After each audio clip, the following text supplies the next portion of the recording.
Hi guys! இன்னைக்கு நான் உங்களுக்கு ஒரு பயங்கரமான ட்விஸ்ட் இருக்கக்கூடிய படத்த தான் எடுத்துட்டு வந்திருக்கேன். அதாவது ஒரு ஊர்ல ஒரு ஃபேமிலிய மட்டும் சாத்தானால சபிக்கப்பட்டவங்கன்னு சொல்லி ஒதுக்கி வச்சுர்றாங்க. அவங்களும் ஊருக்கு ஒதுக்குப்புறமா ஒரு வீட்ல நிம்மதியா வாழ்ந்துட்டு இருக்கும்போது, ஒரு கட்டத்துக்கு மேல சூனியக்காரினால அந்த வீட்ல இருக்க ஒவ்வொருத்தவங்களும் செத்துட்டு இருக்காங்க. இதுக்கப்புறம் என்ன நடந்தது அப்படின்ற ஒரு பரபரப்பான ஸ்டோரிய சொல்லக்கூடிய படம் தான் 2015ல ரிலீஸ் ஆன தி விட்ச். இந்த படத்துடைய முழு கதைய தான் இந்த வீடியோல பார்க்க போறோம். அதுக்கெல்லாம் முன்னாடி நான் உங்ககிட்ட கேட்கிற ஒரே விஷயம், இந்த வீடியோக்கு ஒரு லைக் பண்ணிட்டு நம்ம சேனலையும் சப்ஸ்கிரைப் பண்ணிக்கோங்க. அப்பனா தான் நான் போடக்கூடிய டிஃபரண்டான மூவிஸ் உங்கள வந்து சேரும். வாங்க இப்போ கதைக்குள்ள போலாம். படத்துடைய ஸ்டார்ட்டிங் சீன்ல நம்ம ஹீரோயின காமிக்கிறாங்க. இவளோட பேரு தான் தாமஸின். இவளோட ஃபேமிலி, இவங்களோட அப்பா வில்லியம் இவங்க எல்லாரையுமே நிக்க வச்சு ஒரு சபையில பேசிட்டு இருக்காங்க. அந்த ஊரோட தலைவர் போல. அவர் பார்த்தீங்கன்னா இவங்க கிட்ட, "நீங்க சாத்தானால சபிக்கப்பட்டீங்க. நாங்க சொன்னத நீங்க கேட்கவே இல்ல. அதனால உங்கள இந்த ஊர விட்டு நாங்க ஒதுக்கி வைக்கிறோம். இந்த ஊர்ல உங்களுக்கு இதுக்கப்புறம் இடமே கிடையாது." அப்படின்ற மாரி சொல்லிடுறாங்க. சரி இவங்க ஒதுக்கி வச்சுட்டாங்கன்னு சொல்லிட்டு, இவங்க எல்லாருமே மூட்டை முடிச்ச கட்டிட்டு வண்டியில போயிட்டு இருக்காங்க. ஒரு காட்டு பகுதிக்கு போயிட்டு அங்க நின்னு எல்லாரும் வானத்த பார்த்து ஜெபம் பண்ணிட்டு இருக்காங்க. "ஜீசஸ் நாங்க இனிமே இங்க தான் இருக்க போறோம். எங்கள நீங்க தான் காப்பாத்தணும்." அப்படின்ற மாரி சொல்லி ஜெபம் பண்ணிட்டு இருக்காங்க. அங்க ஒரு வீடும் இருக்கு. ஸோ அந்த வீட்ல தான் இவங்க இதுக்கப்புறம் தங்க போறாங்க. ஸோ பக்கத்துல வயல்வெளி மாரியான ஒரு இடம். அங்க அறுவடை பண்ணிட்டு அந்த மாரியே போயிட்டுருக்கு. அப்போ நம்ம ஹீரோயின் பார்த்தீங்கன்னா, அவனோட சின்ன தம்பி குழந்தை தான். அவன் கூட கண்ணாமூச்சி விளையாடுறேன்னு சொல்லிட்டு கண்ண மூடி மூடி விளையாண்டுட்டு இருக்கா. அப்போ ஒரு கட்டத்துல கண்ண மூடிட்டு கண்ண திறக்கும்போது, அவளோட தம்பிய காணோம். வெறும் துணி மட்டும் தான் இருக்கு. இத பார்த்து பயந்து போன அவ அங்கருந்து ஓட ஆரம்பிக்கிறா. அப்படியே கட் பண்ணா அந்த சின்ன பையன் காணாம போனான்ல, அந்த பையனோட ரத்தத்த உறிஞ்சிட்டு இருக்கா. அவ தான் சூனியக்காரி. ஸோ அவளோட நோக்கமே இந்த குடும்பத்தில இருக்க எல்லாரையுமே சாகடிச்சு இந்த மாரி கொலை பண்றது தான். இவளால தான் இந்த குடும்பமே இந்த இடத்துக்கு வந்திருப்பாங்க. ஸோ இப்போ அங்க வில்லியம் இருப்பார்ல, அவரும் அவரோட பையனுமே அவங்களோட மக்காச்சோள தோட்டத்துக்கு போய் அத பறிக்க போறாங்க. அப்ப பார்த்தா அந்த மக்காச்சோளம் எல்லாமே கருகி போயிருக்கு.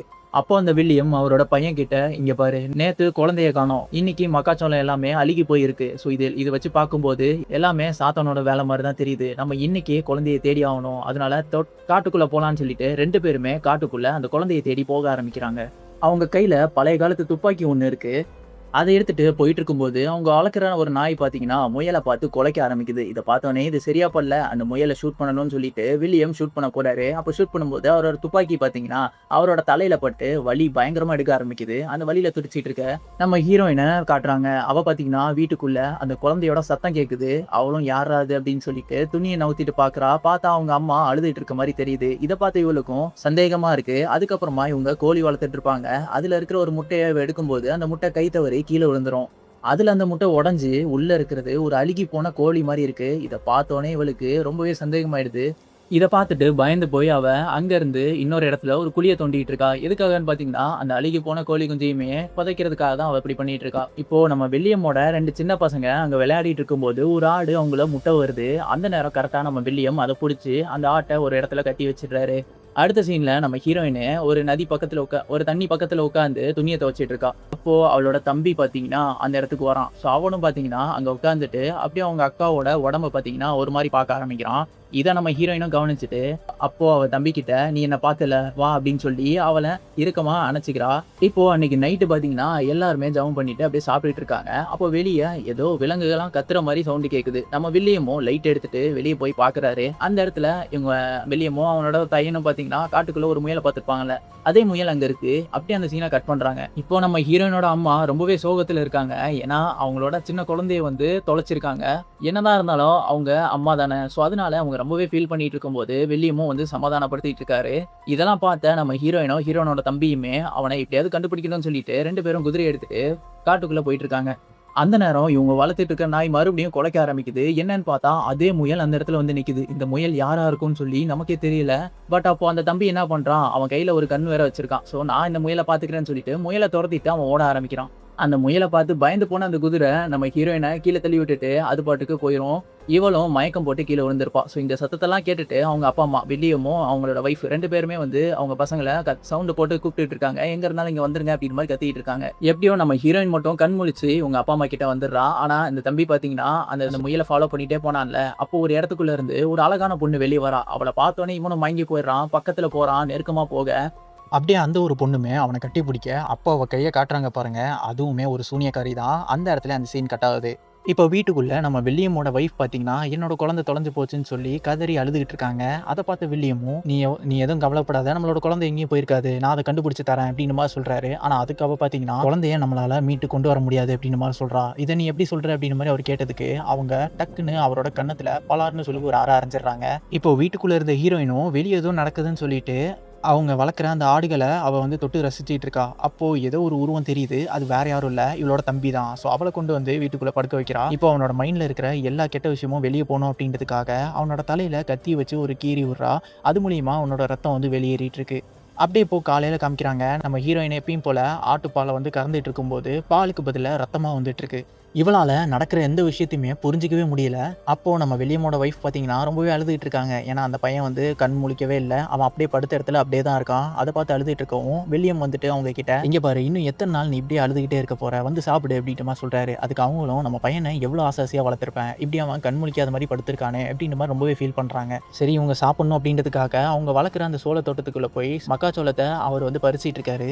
இவங்க ஃபேமிலியே இப்போ வெளிய தான் உட்கார்ந்துட்டு இருக்காங்க. அப்போ வீட்டுக்குள்ள இருந்து பயங்கரமா கத்துற சத்தம் கேட்குது. என்னடான்னு சொல்லிட்டு எல்லாரும் உள்ள போய் பார்த்தா, அந்த தம்பி பையன் இருந்தான்ல, அவன் கத்திக்கிட்டே உடம்ப நெளிஞ்சுக்கிட்டே இருக்கான். இத பார்த்து நம்ம ஹீரோயினும் அவளோட தம்பி, தங்கச்சி 2 பேரையுமே கட்டி இறுக்கி புடிச்சுக்கிறா. இப்போ அந்த பையன் படுத்திருந்தான்ல, அவனோட வாயில இருந்து அழுகி போன ஒரு ஆப்பிள் பழம் ரத்தம் மாரி கீழ ஊத்துது. இத பார்த்து இவங்க எல்லாருமே அரண்டு போயிடுறாங்க. அப்போ சடனா பார்த்தீங்கன்னா, இவங்களோட 2 பசங்களுமே, அதான் தங்கச்சி, தம்பி, நம்ம ஹீரோயினோட தங்கச்சி, தம்பி 2 பேருமே ஹீரோயின பார்த்துட்டு, இவ தான் இது எல்லாத்துக்குமே காரணம் அப்படின்னு சொல்லி அவங்க அம்மா கிட்ட போய் நின்னுக்கிறாங்க. ஆனா இத பார்த்த வில்லியம், இப்போ நம்ம சண்டை போடுறதுக்குலாம் நேரம் கிடையாது. எல்லாருமே இவன் பொழைக்கணும்னு சொல்லிட்டு ஜெபம் பண்ணுவோம்ன்னு சொல்லி வேண்டிட்டு இருக்காங்க. இப்போ வில்லியமோட அந்த 2 பசங்க இருக்காங்கல்ல, அவங்க 2 பேருக்குமே பயங்கரமா வயிறு வலி வருது. இத பார்த்து இவங்களுக்கு என்னடா நடக்குது அப்படின்ற மாரி பார்க்கும்போது தான், அந்த வில்லியமோட பையன் படுத்திருந்தான்ல, அவன் திடீர்னு சிரிச்சுக்கிட்டே எந்திரிச்சு, "ஜீசஸ் நன்றி, என்ன காப்பாத்துனதுக்கு நன்றி" அப்படின்ற மாரி சொல்லி, அப்படியே கீழ விழுந்து துடிச்சு செத்து போயிடுறான். இத பார்த்து அவங்க அம்மாவும் ரொம்பவே கதறி கதறி அழுகுறாங்க. அப்போ ஹீரோயினோட அம்மா, அவங்க பார்த்தீங்கன்னா, நம்ம ஹீரோயின பார்த்து இந்த 2 பசங்களும் அப்பவே சொன்னாங்க, "நான் தான் நம்பல. நீ இங்கேயே இருக்காத. வீட்ட விட்டு வெளிய போ" அப்படின்ற மாரிலாம் கத்தி விட்டுர்றாங்க. இத பார்த்தோனே நம்ம ஹீரோயினுக்கும் ரொம்பவே சோகமாயிடுது. அங்கருந்து அழுதுகிட்டே வெளிய போயிர்றா. அவள சமாதானப்படுத்துறதுக்காக வில்லியமும் வெளிய வந்துட்டு, "இங்க பாரு, அம்மா ஏதோ கோவத்துல சொல்ட்டாங்க. நீ எதுவும் கவலைப்படாதடா" அப்படின்ற மாரிலாம் சொல்றாரு. அப்ப நம்ம ஹீரோயினும், "இதுக்கு நான் தான் காரணம் போல. நான் இங்க இல்லவே இல்ல. நான் போயிர்றேன்" அப்படின்ற மாரிலாம் சொல்றா. இத பார்த்தோனே வில்லியமே, "இல்ல, இல்ல. நீ வீட்டுக்கு வா. நம்ம பேசிக்கலாம்" அப்படின்ற மாரி சொல்றாரு. இல்ல வரலன்னு சொன்னோனே, அவளோட தலைய புடிச்சு தர தரன்னு உள்ள இழுத்துட்டு போயிடுறாரு.